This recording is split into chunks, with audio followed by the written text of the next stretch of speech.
with Mocienne Petit Jackson.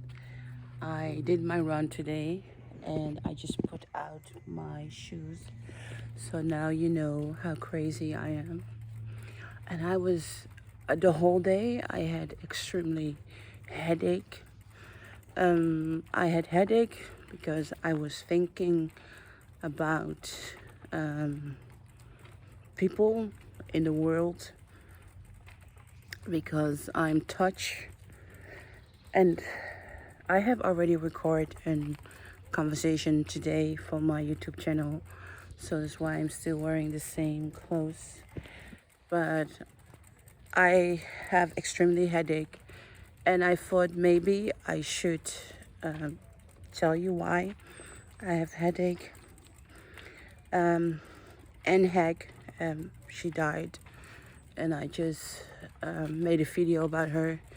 She is my hero.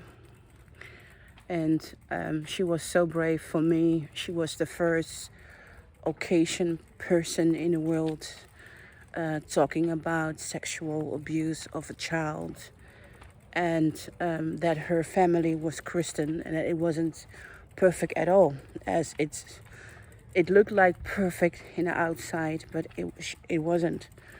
And she was such a experience in my life. She educated me so much by telling her story, and I was very young, and she's not even that older than me. She's only 4 years older than me. I believe she was 50 or 53. I don't remember. Just a couple of years older than me. And she was so strong, so powerful. And she educated me so much about being strong. And then this hero of mine died. And her hairdresser, very nice, beautiful black guy, he was talking about how people on the internet totally were bullying him, that he was probably the one who have give her the drugs and what was found in her blood. And the guy said, I have nothing to do with it. People totally are bullying me of something that I'm not guilty of. And this is the part that give me headache, because I was bullied.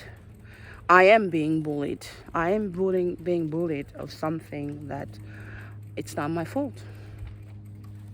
That I was born as Michael Jackson's secret daughter that no one knows. That's not my fault. I didn't choose for it. It's just something it's my life. And when I came into the world media in 2010, it was so easy for people to bully me about that.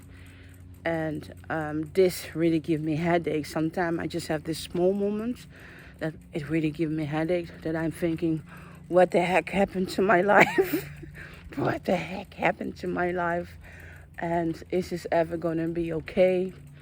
I wrote my book, Thriller Betrayal, and Thriller The Dark Side of the Netherlands.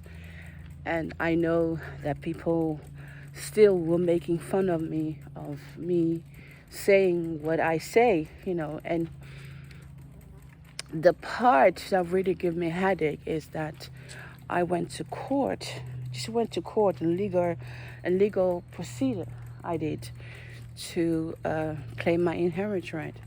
I have my bicycle in my hand because I just came back from the forest. I'm just walking. So if you hear any sound, that's my bicycle. I'm walking, not wearing any shoes. I really need to feel connected with the ground. I really believe in that. I believe sometimes you just need to feel the earth. I need to feel the earth. I always believe if people will feel the earth more better in the world, there will not be from that nasty people in the world. But I really have to do this round. And so this guy, he was talking about being bullied online, and he was crying and was very emotional, and he felt very guilty of Anna. And I don't know if I say her last name right. I really don't know. Only know that this woman was my hero, and I adore her with everything that she was, everything. When she divorced, had two sons, that her relationship ended, I did not mind. She would have her very damn good reason why it ended, and she was very powerful when she went through it. Let me be very clear to you. To me, drugs is like slowly suicide. I mean, if you're gonna have a drug addiction, that's the end of your life. You just, drugs kill you. There's no drugs in the world that can save you, make you feel better. So, when I was kidnapped, I was drugged so hard that it took away memories of my childhood, of the timeline. I lost the timeline. I was so drugged that I didn't even know how to go to the bathroom and clean my own bottom. Every small education was gone.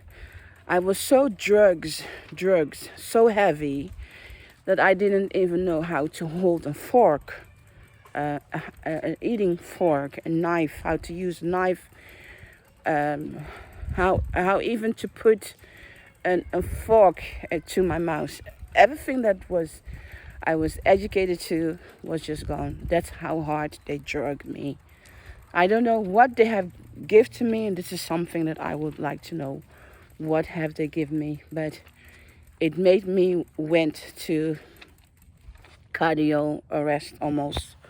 My heartbeat was so bad when I was kidnapped that I had to go to the hospital every week because my blood pressure was too high.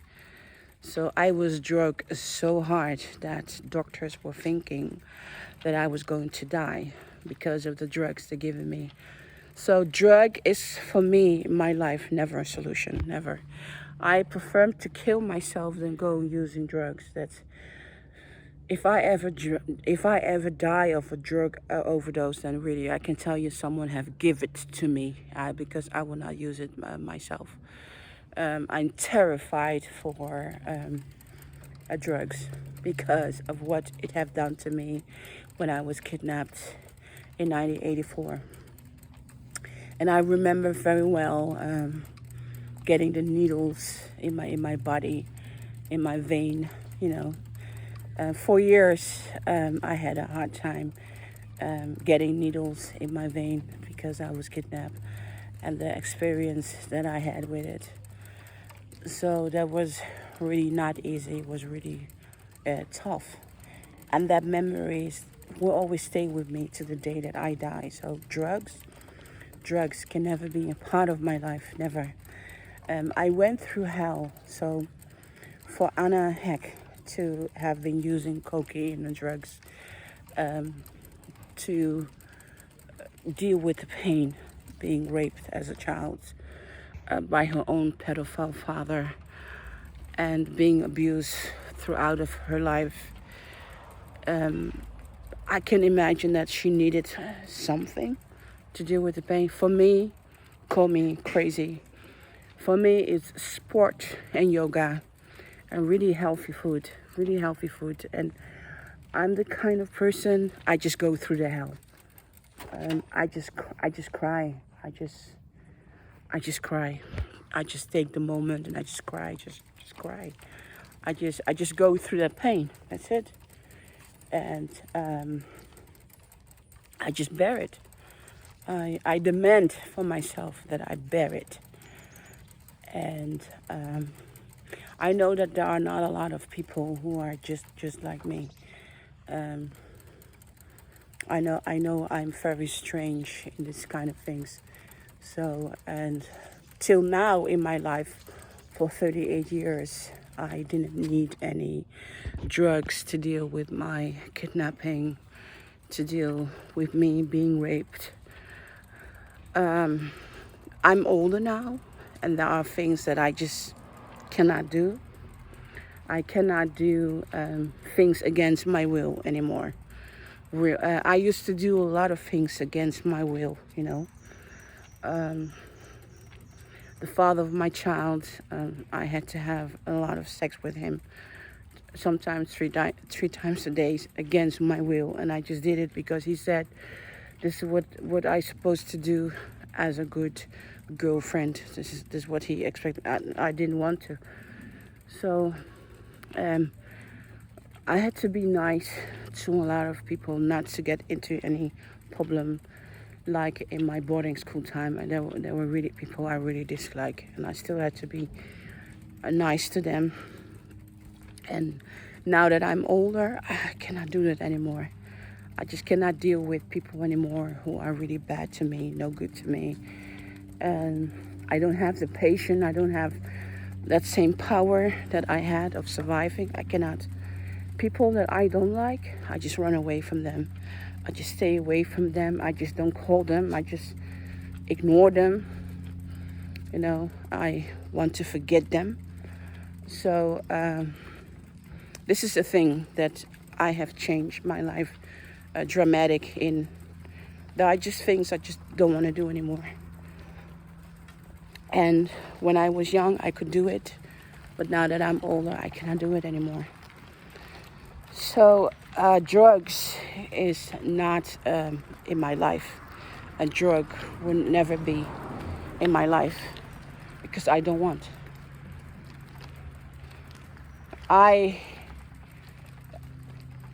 Cocaine is a monster. Cocaine, cocaine. You really lose yourself. I have seen people getting mad using cocaine. My ex, he used cocaine, and his eyes really totally changed, and he become really a monster. Cocaine really makes you a monster, and all kinds of drugs really make you change monster. I don't know why, but this is what happened. And to me, it's so important that you listen to your body and take good care of your body. So that Anne Hague, that she had cocaine in her blood, it's very painful because she was my hero, you know, and she died dramatically.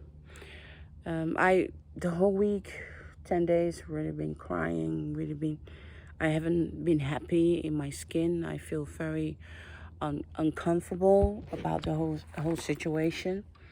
And it really made me think about my life. And, you know, there are things in my life that I'm really doing wrong, but I'm not using any cocaine.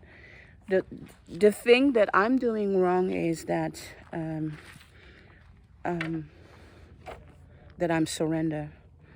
I'm surrender for a lot of things that I just cannot do anymore.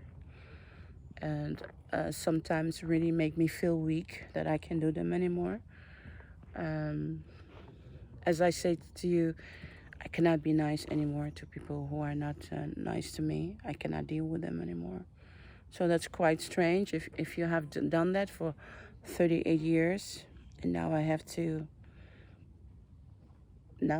tell myself that I can't do it anymore. And that's really hard. And it made me feel weak. It made me feel if I'm doubting myself. Writing my book, Truly Betrayal, Truly the Dogs and Netherlands, talking about my life, make me feel vulnerable. I think, okay, everyone can put something negative about that. And that's where I decided to tell the story, because this guy who was the hairdresser of Anne Hague, he was being bullied by many bullies, and he was just really crying. And I was thinking, you know what, that could have been me, you know. I opened my channel, my YouTube channel. I opened that in 2011. I opened my YouTube channel, and I don't even know why I opened my YouTube channel, but I did. And then I almost didn't post any videos because I didn't want to be that vulnerable. You know, I didn't want to be that mad. I didn't want to be that way. And now, 13 years later, I'm talking about my life, um, so personal that you cannot even imagine how personal I am. And people can crush me down because I went to court claiming my inheritance, you know. And maybe I would say things that people say, ah, the girl now, the woman is really crazy. That's going to be not. But I feel like, you know what? I've been judged throughout Google as a nutcase, as the idiot, you know. There is no more to say about me. The worst part have already come. Um, and I know if I have a traffic debt, um, that's not gonna be cocaine, and I'm not planning to kill myself. I'm not planning. I'm gonna do it. I refuse. And you know, with Prince, you know, I also believe that people killed Prince.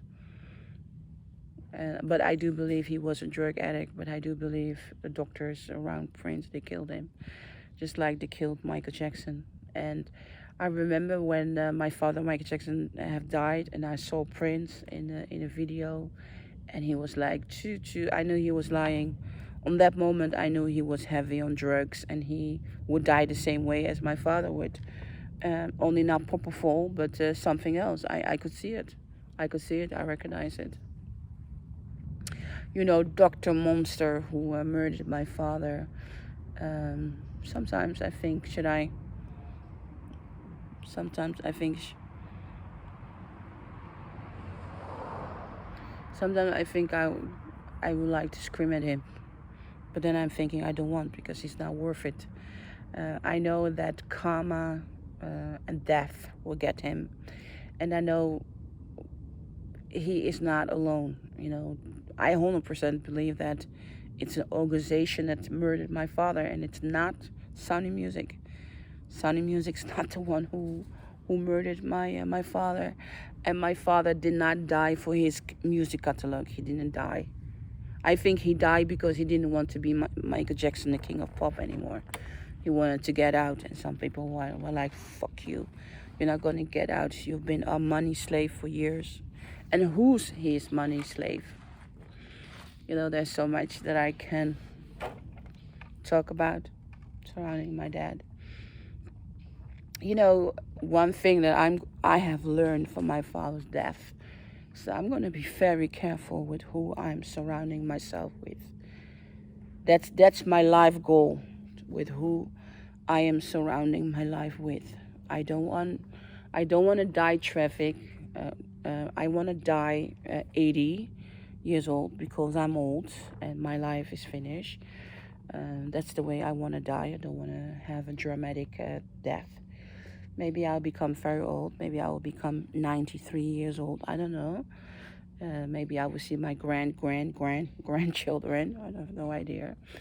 But I'm planning to protect myself with the right people. And I think Elizabeth Taylor, my hero, also one of my heroes, she quite educated me how to do that, because she stayed very simple in her fame and her money.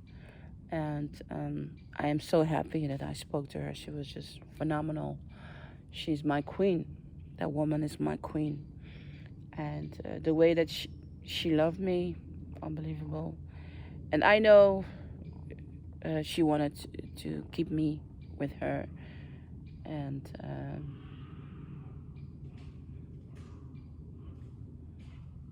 I'm hearing an animal scream.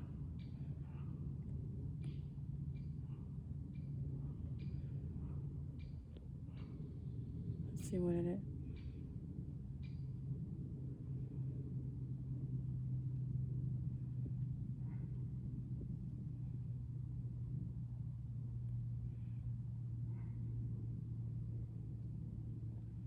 It looks like a bird.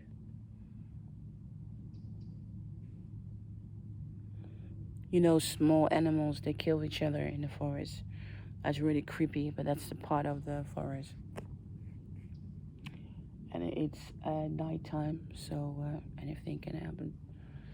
But I'm planning to protect myself as how Elizabeth Taylor have done it, and she did an amazing job. Also, the way that she handled her estate till the end, she did an amazing job. And I'm really going to educate myself in that. You know, she had wonderful, great caregivers, caretakers, and this is what I want to accomplish in my life.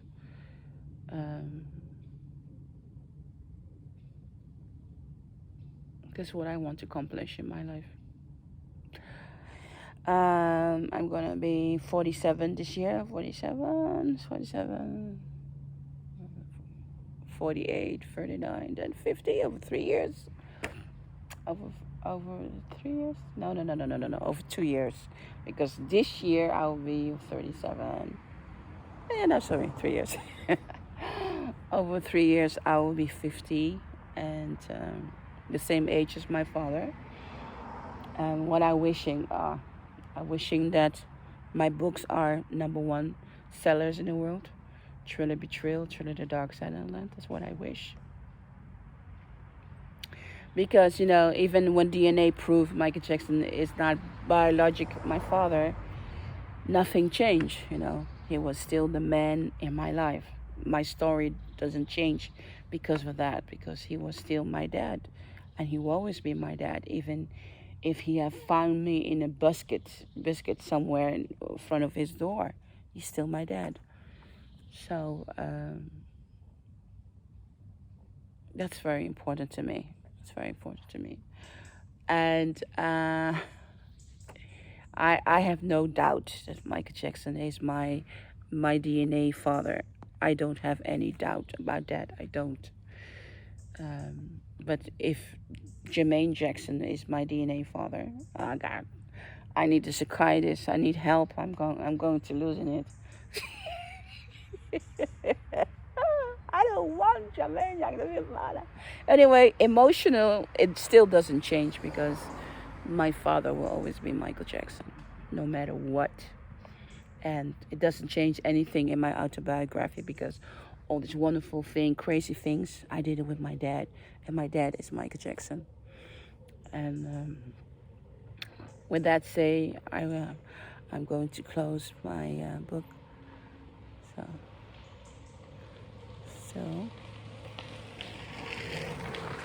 yeah. So with that saying, I'm going to close my my talking. You know, I believe a lot of people in Beeldhoven are watching my channel on Soest. So I think they know I'm active on my channel. This is my neighbor is coming with her dog. So I'm going to say bye-bye, hang up. It was Mocienne Petit Jackson, and thank you for watching my channel. And please don't be bullies online. You can say some ugly thing, but with this hairdresser of Hague, I really feel sorry for this guy. I really feel sorry for him. Okay, bye-bye. It was Mocienne Petit Jackson.